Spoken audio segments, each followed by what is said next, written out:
Hi, it's Michelle with Masterpieces with Michelle, and today is day 16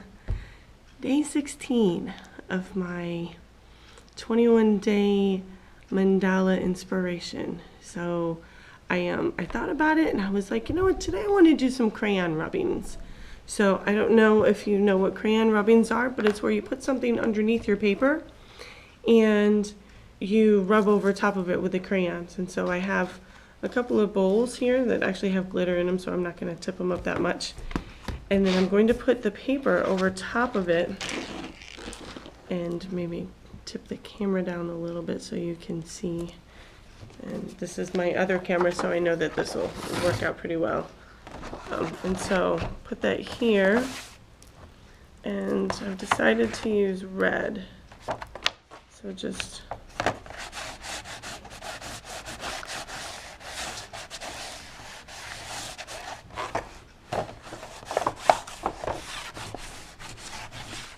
so as you can see, what's underneath it, I'm able to rub, and it works a whole lot better if your paper's flat.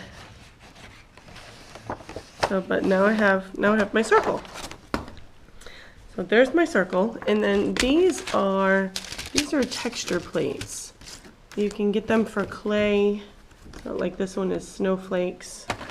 This one is little swirls. This one's kind of zigzags up and down.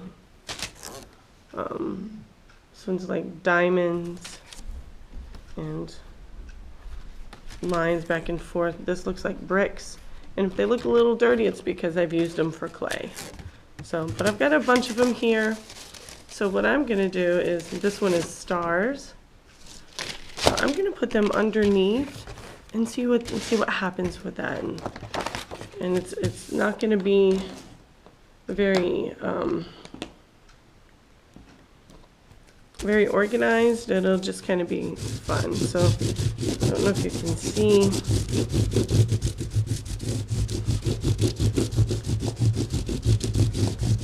And you can probably hear the texture too. Hear me going over. So that's a little bit. Let me see what else I have. I think I have the star over here, so I'm gonna do the stars. And I like to do the stars with blue. And it works really well if you take the paper, like see the difference between this one and this one? This crayon has paper on it, and so it works a whole lot better. And I know a lot of teachers tell their kids not to take the paper off the crayon, but I'm completely alright with it. But I'm a kind of unconventional when it comes to the way that I teach. So if you see that, now I've got little stars. And this is the swirls, so I'm going to use more of a ocean color, like a Caribbean water kind of color. So we'll see what happens there.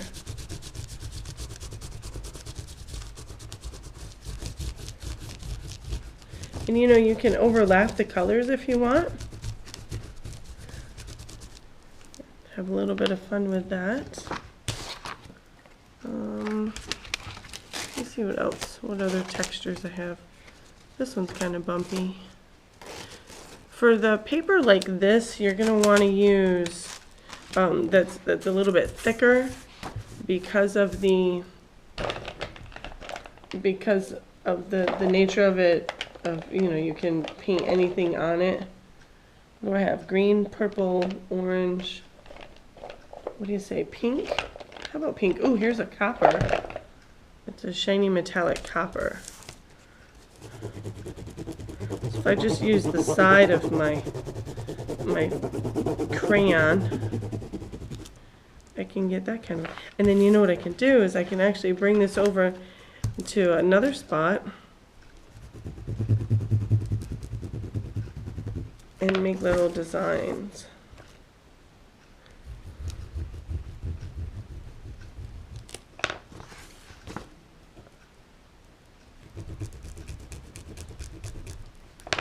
And then what happens over here, I could This one is the one of the stones. So I'm going to put that here and then try and do this purple color that I had. Where'd it go? This one.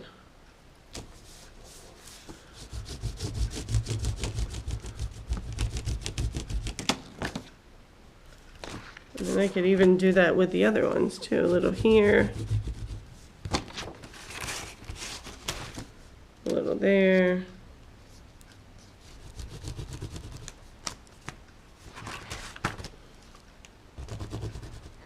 When you have different things underneath, and you can even use things like bottle caps, or like here's a star, so I could put that in the center, which would be right there, and I have a blue-green color that I'm gonna peel some paper off, and I'll use that. I love it when the paper peels off a whole lot easier. So look, so now I've got my little star.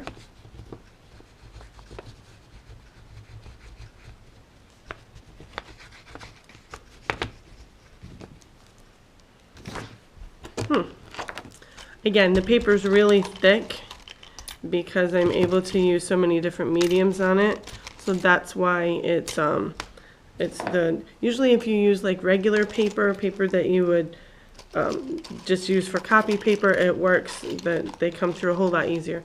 This is a paper clip.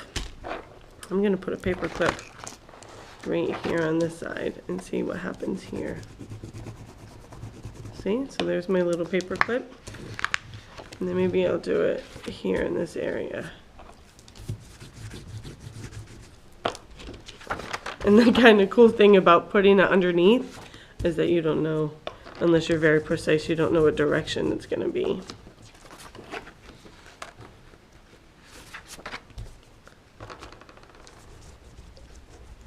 There.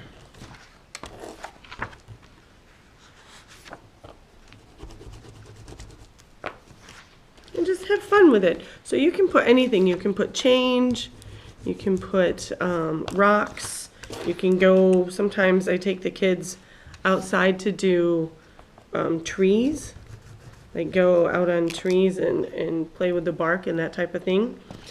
You can, and then once you're done with that, you can come back in and add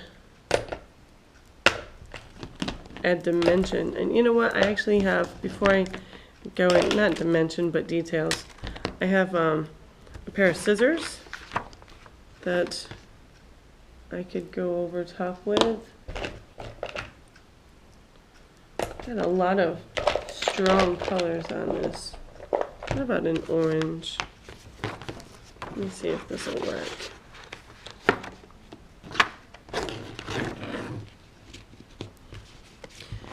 And I know I mentioned this yesterday.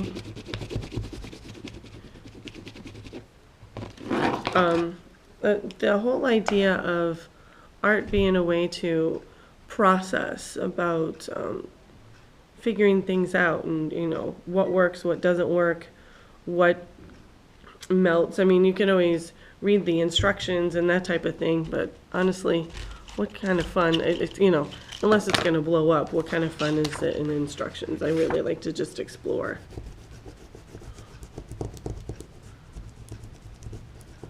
I do read instructions sometimes on important things, so I don't want to give you that impression. But yeah, so here's my mandala for today. Just, you can put anything under paper and just roll it, and you go over top of it with crayons. You could also do it with markers. You could do it with beads and all kinds of different things. So there we are. So what I was thinking is the last couple of days, maybe I can kind of start to do other things like emotions, because you know how we go through our emotions. We have different emotions throughout the day, and sometimes it's we don't know how to get rid of them or how to move through them. Not that we need to get rid of our emotions, but sometimes it's hard to, we're just like stuck holding on to them. And so back to cleaning the residue of your day away. So that's what we'll do tomorrow. All right? have a great night or a great day, and I will see you tomorrow. And don't forget, doodle your day away through mandalas, through any kind of art and that type of thing. One more thing, subscribe to me, because I've got a bunch of other really cool stuff coming up and you'll be part of it. All right, I'll see you later. Bye.